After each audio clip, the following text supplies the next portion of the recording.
Hi everyone, my name is Steph. I work at the Hoboken Public Library as the local history librarian slash archivist, whatever you want to call me. I also am in charge of buying the comics. Thank you so much for tuning into the Hoboken Public Library's little drawing workshop today. While you're at home and the Hoboken Library building is temporarily closed, the library will be offering all types of live events and programs as well as pre-recorded ones. You can visit Hoboken Library at Facebook, Twitter, YouTube, Instagram, Pinterest, and now on Discord as well for all sorts of programming options. On Discord, we are offering book and film discussion groups as well as writing workshops and other things. So today what I'm going to do is I'm going to just do a little bit of a drawing instruction here for you today.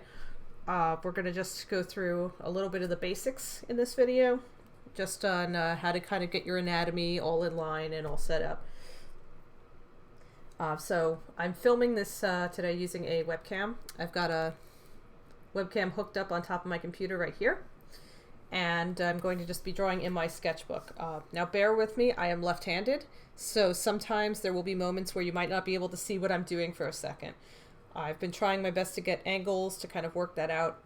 It's a bit hard because when you're left-handed you just kind of naturally cover the sheet. So we're going to do a little bit of basic anatomy today, just so you can kind of get an idea of how to draw your characters and how to lay them out. So when you're drawing anything, you can most people, when they're drawing humans or humanoid characters, they start with the head. There are a few people who don't, but I'm going to start with the head. It's the easiest way to go. The rest of the body tends to follow proportionally from the head.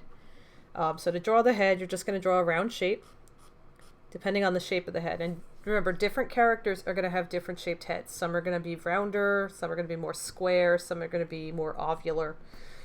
So for here, we're just going to draw a bit of an oval. I'm drawing very lightly, because when you do your first sketches, you want to be very light, just to kind of get it in so you can erase it later. So here's a rough oval shape for the head. And then when you want to figure out where everything on the face goes, you want to use guidelines. I used to not use guidelines. I used to think that they wouldn't erase well, and as a result, my faces looked very lopsided when I was younger, and it was really not my best work. Let's just leave it at that. So guidelines are very simple. What you do is you're just going to kind of draw like a little cross shape very lightly across the face where you want to put things.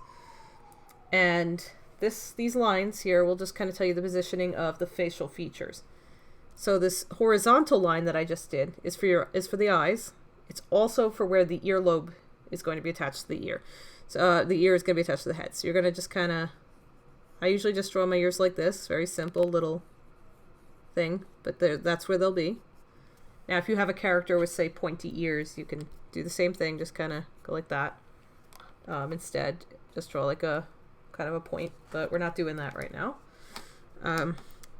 But I'm sure a lot of people have characters with pointy ears out there. I've been doing this for a long time, and I know there's a lot of elves out there and other characters that may have pointy ears. Once you have your ears in, you're going to draw the eyes on that line. I usually draw the top of the eye a little bit above the line, just to kind of get an idea of where it's going to go. And then I'll draw the pupils in like that. So with eyes, this is just kind of a very simple thing. Everyone draws eyes differently. You'll probably, if you have friends who are artists, you might see that they'll have a sketchbook page that's just eyes, just them playing around drawing different eyes. A lot of us do it. These are very simple eyes. I'm just kind of gonna do it like this for now. Just gonna put a little shine in the corner. This will show up more when I ink it. Obviously, you'll be able to see what I'm doing when I'm doing the inking part of this. I always do eyelids. You don't necessarily have to do eyelids, but I like to do them, especially since they can give a little more character to what you're drawing. Some characters have heavy eyelids, for example, and it adds to their face in a way. So I like to draw the eyelids in. And then the eyebrows. Now, eyebrows are one of those things. They come in so many different shapes and sizes You can have a lot of fun with eyebrows. I'm just kind of drawing them in thick here right now. I'm actually going to ink the borders of these because I might, this is something I might color later with markers. Now once you've got this in, you can figure out the other stuff. So you can draw the bottom of the eye, and the shape of the bottom of the eye can change too. So like I'm kind of drawing them on a little bit of a curve to make this character's eyes look very big. But you can also do something like this where you draw it smaller and then kind of draw it like that to kind of make them look a little angrier or whatever you want. I could probably do an entire video just on eyes, actually. Maybe I'll do that at a later date. But for now, this is just kind of what we're going to do. This is just a very basic guide to how I do the face and the upper body to a degree. The nose can come in many different shapes as well. I'm giving this character a bit of a rounded nose for now. And then I like to put blush marks on the cheeks. Not everybody does this. This is, you know, because I come from an anime background. I had what is known to anime fans as a weeb phase when I was younger.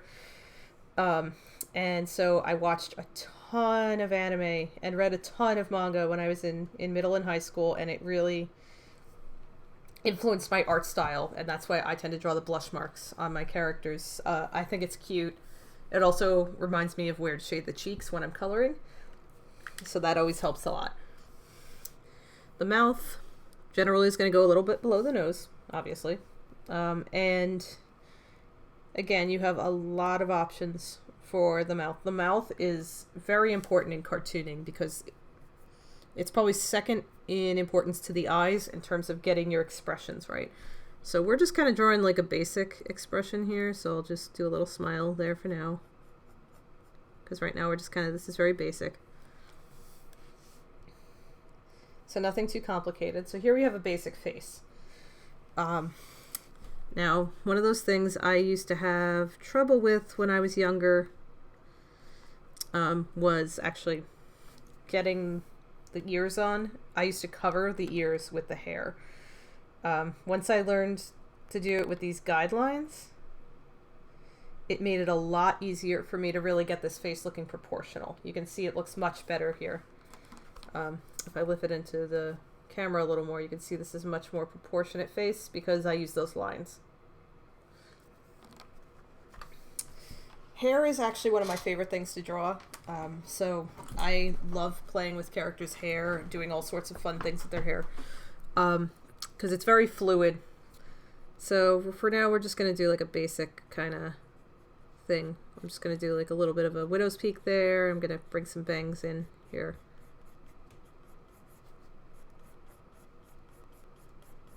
Like so.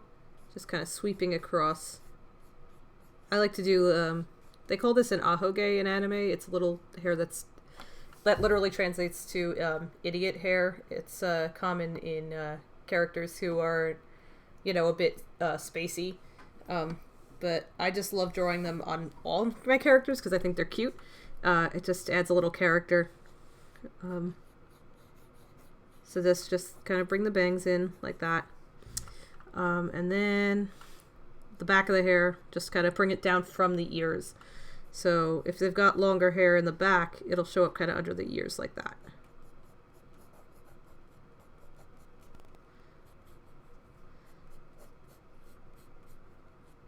Usually the hair doesn't kind of go out like past the ears unless it's like designed to be that way. Like if somebody has an updo and their hair is wide. And there are some historical hairstyles that will show up like that. But they're very hard to draw, so we're not going to get into that right now because this is a very basic thing. So again, just kind of very carefully do that. Now you can use the guidelines you drew for the face to start kind of doing them for the rest of the body. So the neck will kind of come down from the chin. It's usually a bit of a cylinder. Some people like to draw their necks very thick, kind of more like what an actual person's neck looks like. Some cartoonists prefer to make them very thin. I kind of tend to go in the middle. It's at your discretion. It's just whatever works best for your style is what you want to do with that. Once you develop a kind of a sense of proportion with how these things work, you could really develop a style out of that because you can play with proportion and mess around. So the shoulders kind of go down from the neck on a slight slope, like that. We're just going to kind of draw a bit of a, just a little bit of a, not a full torso, but you kind of want to curve it down. And then your torso kind of comes down. Now, depending on the character's body type, obviously this is going to vary. But again, you can do guidelines to mark where the chest goes. And usually the chest actually will line up with the earlobes. So you can kind of check with, based on that, where your chest is going to be. Just to make sure you're getting it right. This also helps you keep the body in proportion while you're drawing the arms and the legs and other things on there. Again, it's all shape, basic shapes and cylinders. So with the arms, just kind of, I draw a little bit of an oval to kind of mark where they're going to go. And then, you know, where the shoulder is, and that's where the arm separates from the body. And the arms are really just cylinders again. So you can see this is just kind of a long little tube here. Bring it up like that. And then the other one I'm just going to kind of go like this, just to kind of have it there, but it's not up right now. It's just kind of being, you know, down. Hands are one of those things that nobody likes to draw when they're starting out. Some people really like to draw hands when they get good. There's a lot of techniques for hands. I could probably do, again, a whole video on just all the weird tricks I've learned for hands. For now, we're just going to do this basic. One of the best things you can do with hands is to use yourself as a reference. So what I like to do is, for example, if this character is going to do like a peace sign, I like to take my own hand, put it in the position that I want to draw, like so, and then I turn it around like this and that, and I look at my fingers, and I look at how they are, and then I go from there, and I actually, sometimes will even take photos of my own hands to make sure I'm getting it right, and I have a reference to draw from. You can also do this with facial expressions. I take pictures of my own face a lot. My selfie collection on my phone is really, the majority of it is me making faces to draw characters with. So I don't really have too many glamorous looking selfies as a result, but that's okay. It's perfectly normal to make the faces your characters make even as you're drawing them. So I'm going to just draw in, so this is the thumb. I'm just going to kind of bring it up in a sort of triangular shape like that, just to show that it's kind of folded back down. And then I'm going to bring the index and the middle fingers up like that. And then these two are going to kind of come back down as well. These are the last two.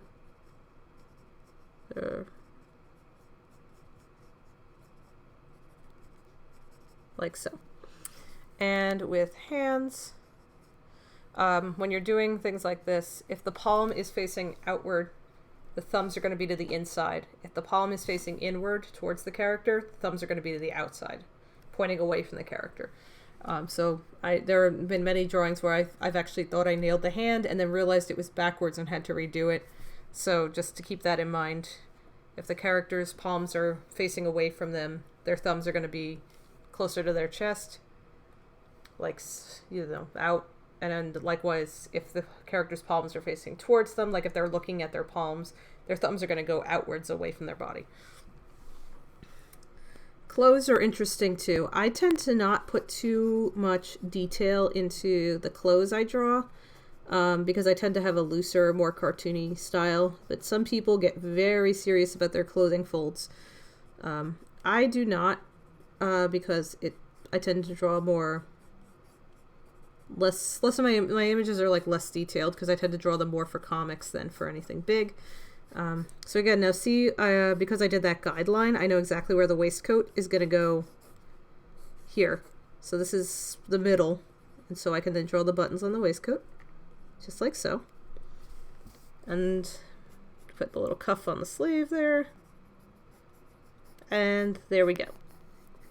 So just like that. So now it's ready to be inked. Now, everyone has their own preferred inking pens.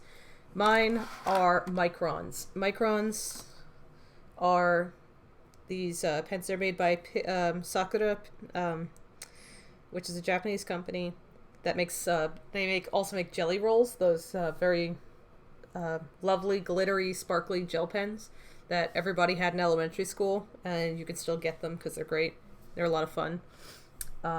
Microns are they look like that, and it's a little hard because it's kind of blurry. Sorry, can't get my webcam to focus on it, but this is a Micron pen. This is a bigger, thicker size. I like them because they are archival quality, which means they're acid free. That means I can use them in my day job as well as for my art. Acid free is generally good because it means that your drawings won't, get acidic over time, and that of course takes many, many, many years, but if you want to save them for a really long time, that's kind of your best bet. I just do it because, it's my job and I would feel weird not doing it. So Microns come in a bunch of different thicknesses. And that's great because for detailed work, you kind of want to do some thinner lines in other places and thicker lines, depending on what you're doing. So here, this is the thinnest size they have. This is the 005 micron here. And I use this to usually do details on the face. Specifically, I do the blush marks with this because they're very thin lines. So just very gently, kind of do those in like that. Just like so. And then I'm going to take the 0.01, which is slightly bigger. I have a few of them and they're all worn out, go figure, because I use them all the time. Here's one where you can see it. The 0.1 size here. This is kind of what I use usually for the eyes and the nose and the mouth. So there's the little nose, there's the mouth. Sometimes when you're inking too, you'll make adjustments to what you're drawing because you'll realize something looks a little better, and that is absolutely okay.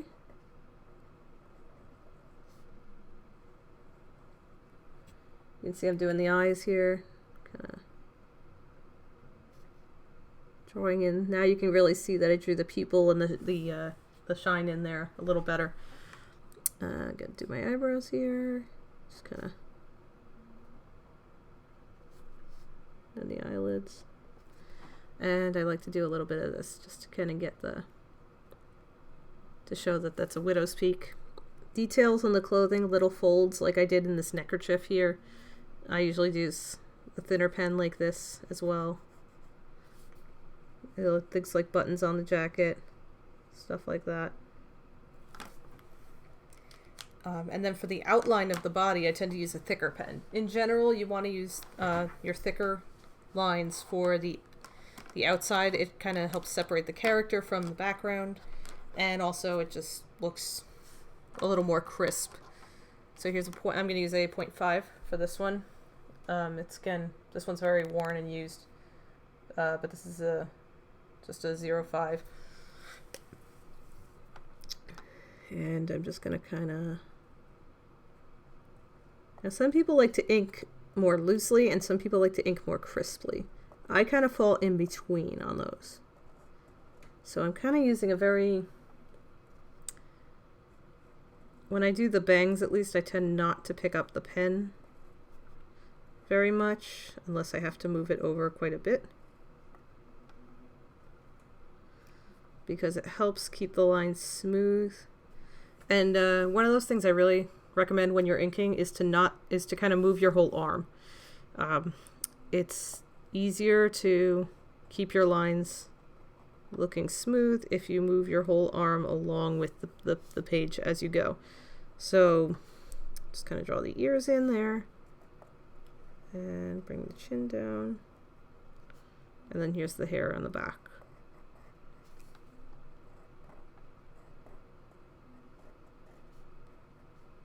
And then the neck. And this shirt color kind of wraps around the neck. That kind of helps give it a more of a 3D look. You kind of want to have the line curve up and around the neck like that. But again, this is only if you're drawing this particular outfit. Obviously, clothes could be an entire video on their own.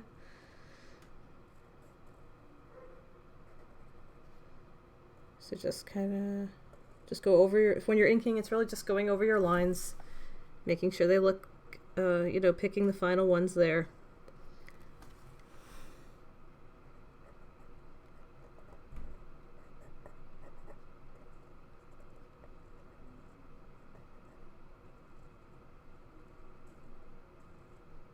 Going up.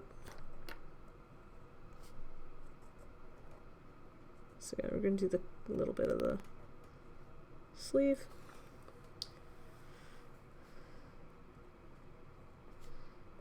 Now when you ink something that's in front of the line, you're just gonna, like this, you see I just kind of did only the part that's gonna be visible, so I don't have to go through here.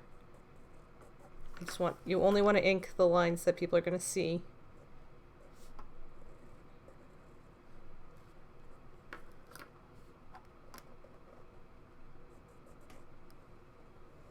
So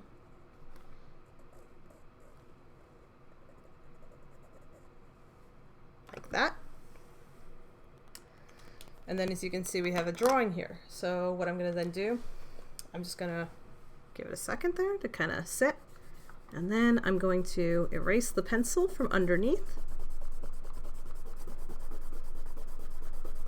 Usually you want to wait a bit to do this just because it can smudge if the ink isn't dry yet. But there you go.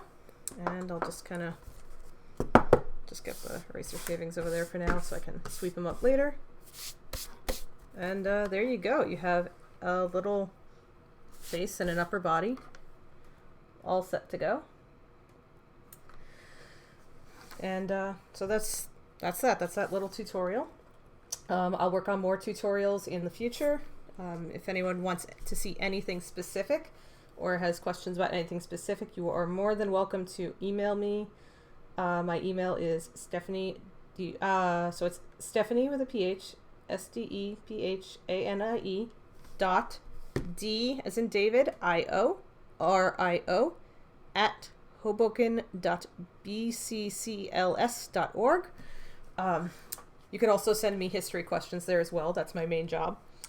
And if you have, you can also comment on this video or let me know in other ways what you want to see from me regarding these tutorials. If there's anything specific you want me to cover, I will be happy to cover it. So that's where that is. And again, thank you so much for joining us today, and I really hope you enjoyed spending time with us here at the library. Please like, share, and or comment below. I'll respond to you as soon as I possibly can. We'll get back to you regarding more videos in the future. And again, remember, while the library is currently not open, the online resources are all available. You can just go to hobokenlibrary.org and a whole world of information is waiting there for you to check out. So hopefully I will see you soon and have a good day. Thank you for watching. Bye-bye.